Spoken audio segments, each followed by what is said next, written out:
ഒരു ഭൂരിപക്ഷ സാമുദായിക ഏകീകരണം LDFന് വേണ്ടി നടക്കുന്നു എന്നൊരു നറേറ്റീവാണ് ഉണ്ടാവുന്നത്. നിങ്ങളതെങ്ങനെ കാണുന്നു എന്നുള്ളത് അറിയില്ല. പക്ഷേ ഇതിൻ്റെ ബാക്ക്ലാഷ് അതിഭയങ്കരമായിരിക്കില്ലേ? അഭിലാഷേ, താങ്കൾ എന്നോട് ഇടതുപക്ഷ പ്രസ്ഥാനം ഈ സാമുദായിക ഗ്രൂപ്പുകളെയും പ്രസ്ഥാനങ്ങളെയും എങ്ങനെയാണ് കാണുന്നത് എന്ന ചോദ്യമാണ് ഉന്നയിക്കുന്നത് എന്നാണ് ഞാൻ കരുതുന്നത്. നമ്മുടെ രാജ്യത്തെ ഭരണഘടന അതിൻ്റെ പ്രഖ്യാപിത നിലപാടായി മുന്നോട്ട് വച്ചിട്ടുള്ള സാമൂഹ്യ നീതിയുമായി ബന്ധപ്പെട്ട് മാത്രമേ നമ്മുടേതുപോലുള്ള സമൂഹങ്ങളിൽ സാമുദായിക സംഘടനകൾക്ക് പ്രസക്തിയുള്ളൂ.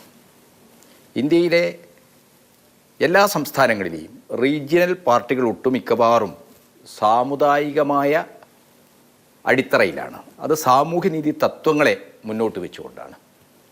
ഏതെങ്കിലും ഒരു വിഭാഗത്തോടുള്ള പ്രത്യേക എതിർപ്പിൻ്റെ അടിസ്ഥാനത്തിൽ ഒരു മുന്നണിയും ഉണ്ടാവില്ല. ഒരു പ്രത്യേക വിഭാഗത്തിൻ്റെ വർഗപരമോ സാമൂഹികവുമായ താല്പര്യങ്ങളെ മുൻനിർത്തി മാത്രമേ ഒരു മുന്നണി ഉണ്ടാകൂ. ഇടതുപക്ഷം കാണുന്നത് കേരളത്തിലെ എല്ലാ സമുദായ വിഭാഗങ്ങളിലെയും പാവപ്പെട്ടവരുടെ, കൃഷിക്കാരുടെ, തൊഴിലാളികളുടെ, ഇടത്തരക്കാരുടെ സംഘടിതമായ ഒരു രാഷ്ട്രീയ പ്രസ്ഥാനമാണ് ഇടതുപക്ഷം എന്ന് പറയുന്നത്.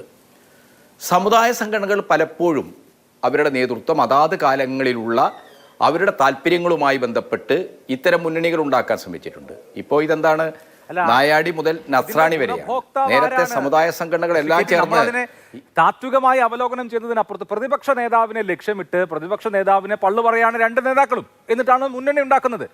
അപ്പൊ ആരെ ലക്ഷ്യം വെച്ച്, ആർക്ക് വേണ്ടി ആണല്ലോ ഇപ്പൊ നമ്മുടെ മുമ്പിലുള്ള വിഷയം.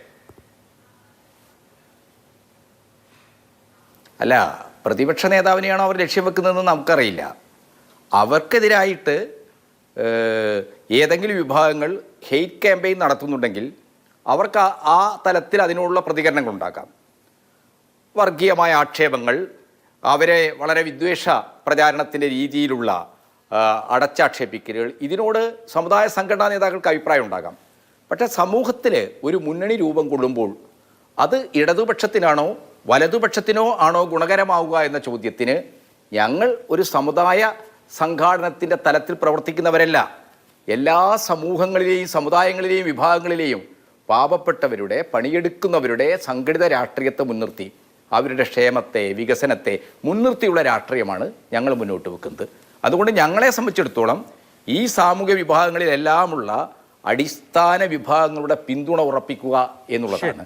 അല്ലാത്ത രീതിയിലുള്ള മഹാമണ്ഡലങ്ങളുടെ ചരിത്രമൊക്കെ കടന്നുപോയ ഒരു സമൂഹമാണ് കേരളം എന്ന് പറയും. നമുക്ക് എല്ലാവർക്കും അറിയാം. അതെല്ലാം ലക്ഷ്യം വെച്ചത് ഇടതുപക്ഷത്തെയായിരുന്നു. അതിൽ നിന്ന് വ്യത്യസ്തമായ ഒരു സാമൂഹ്യ സാഹചര്യം ഇന്നുണ്ട്. ഭൂരിപക്ഷ മതത്തിൻ്റെതായ ഒരു രാഷ്ട്രീയ അധികാരം സ്ഥാപിക്കാൻ ഹിന്ദു മഹാമണ്ഡലം മുതൽ ഇങ്ങോട്ട് വിവിധ സാമുദായികമായ കൂടിച്ചേരലുകൾ നിങ്ങൾക്ക് എതിരായിരുന്നുവെങ്കിൽ, അല്ലെങ്കിൽ ഇടതുപക്ഷ പൊതുബോധത്തിന് എതിരായിരുന്നുവെങ്കിൽ, കൺസർവേറ്റീവ് ആയിട്ടുള്ള നീക്കമായിരുന്നുവെങ്കിൽ, ഇപ്പോൾ ഇത് നിങ്ങൾക്ക് അനുകൂലമെന്ന് വ്യാഖ്യാനിക്കപ്പെടുന്ന വിധത്തിലെങ്കിലുമാണ്, ഏറ്റവും കുറഞ്ഞത് അങ്ങനെ വ്യാഖ്യാനിക്കപ്പെടുന്ന വിധത്തിലെങ്കിലുമാണ്. ഇതൊരു ശീർഷാസന കാഴ്ചയാണ്. അപ്പോൾ സാധാരണ നിലയിൽ സാമുദായികമായ ഇതുപോലെയുള്ള സംഘാടനങ്ങളെ അതിരൂക്ഷമായി അതിനിശിതമായി വിമർശിക്കേണ്ട ശ്രീ KT കുഞ്ഞുകണ്ണനൊക്കെ വളരെ ലോലമായ ഭാഷയിൽ അതിനെ താത്വികമായി അവലോകനം ചെയ്യാണിപ്പോൾ. അല്ല, താത്വികമായ അവലോകനങ്ങൾ അവ്യക്തതകളും ആശയക്കുഴപ്പങ്ങളും ഉണ്ടാക്കി ഇടതുപക്ഷത്തെ ആകെ പ്രതിസന്ധിയിലാക്കുക എന്നൊരു രാഷ്ട്രീയ അജണ്ട, ആ രീതിയിലുള്ളൊരു മാധ്യമ അജണ്ട നിലനിൽക്കുന്ന സമൂഹത്തിൽ ഇതിൻ്റെയൊക്കെ പിറകിലുള്ള താല്പര്യങ്ങളെ രാഷ്ട്രീയമായിട്ട്, താത്വികമായിട്ടല്ല രാഷ്ട്രീയമായി തന്നെ മനസ്സിലാക്കാൻ നമ്മൾ തയ്യാറാക്കണം. രാഷ്ട്രീയം എപ്പോഴും താത്വികതയുമായി ബന്ധപ്പെട്ട് നിൽക്കുന്ന ഒരു കാര്യമാണ്. അതിനെ രാഷ്ട്രീയമായി തന്നെ മനസ്സിലാക്കാൻ നമ്മൾ തയ്യാറാകണം. കേരളത്തിൽ കനകോലു തന്ത്രമനുസരിച്ച് അത്യന്തം വൈകാരികമായ ഒരു വിദ്വേഷ പ്രചരണമാണ് ഇടതുപക്ഷത്തിനെതിരായി നടക്കുന്നത്. അത് അഭിലാഷിന് അറിയാത്തതല്ലോ. ഈ ചർച്ചയിൽ പങ്കെടുക്കുന്ന എല്ലാ പാനലിസ്റ്റുകൾക്കും അറിയാവുന്നതല്ലേ. തലശ്ശേരി കലാപത്തെ ആസൂത്രണം ചെയ്ത് പിണറായി വിജയനാണ് എന്ന് വരെ പറയുകയാണ്. കേരള സമൂഹം അത് നിശബ്ദമായി കേട്ടു നിൽക്കുകയാണോ? കൊടും ഗുണ കടുത്ത വിദ്വേഷം ഉണ്ടാക്കുന്ന രീതിയിൽ പ്രചാരണം നടത്തുകയാണ്. 563 പള്ളികൾ പൊളിക്കുന്നതിന് നേതൃത്വം കൊടുത്ത ആളാണ്. തലശ്ശേരി കലാപം ആസൂത്രണം ചെയ്ത ആളാണ്. പിണറായി വിജയൻ എന്ന് പ്രചരിപ്പിക്കുകയാണ്. ഈ രീതിയിൽ വിദ്വേഷ പ്രചരണം നടത്തി എല്ലാ യുക്തിബോധത്തെയും തകർക്കുന്ന, എല്ലാ വസ്തുതകളെയും നിഷേധിക്കുന്ന ഒരു വിദ്വേഷ ക്യാമ്പയിൻ കനകോലു തന്ത്രമനുസരിച്ച് ഇവിടെ നടക്കുകയാണ്. അങ്ങനെ നടക്കുന്ന ഒരു സമൂഹത്തിനകത്ത് തങ്ങളുടെ സങ്കുചിതമായ താല്പര്യങ്ങൾക്ക് വേണ്ടി ചവിട്ടും കുത്തും തിരിമറിയലും ഒക്കെ നടത്തുകയാണ് UDF. അബദ്ധപൂർണമായ ഒരു രാഷ്ട്രീയ സാഹചര്യത്തിലേക്ക് കേരളത്തെ എത്തിക്കുകയാണ്. അപകടകരമായ രാഷ്ട്രീയ സാഹചര്യത്തിലേക്ക് കേരളത്തെ എത്തിക്കുന്നു എന്ന പോയിന്റിനോട് ഞാൻ യോജിക്കുന്നു. ആരൊക്കെയാണ് അതിൽ കോൺട്രിബ്യൂട്ട് ചെയ്യുന്നത് എന്നുള്ള കാര്യത്തിലെ തർക്കമുള്ള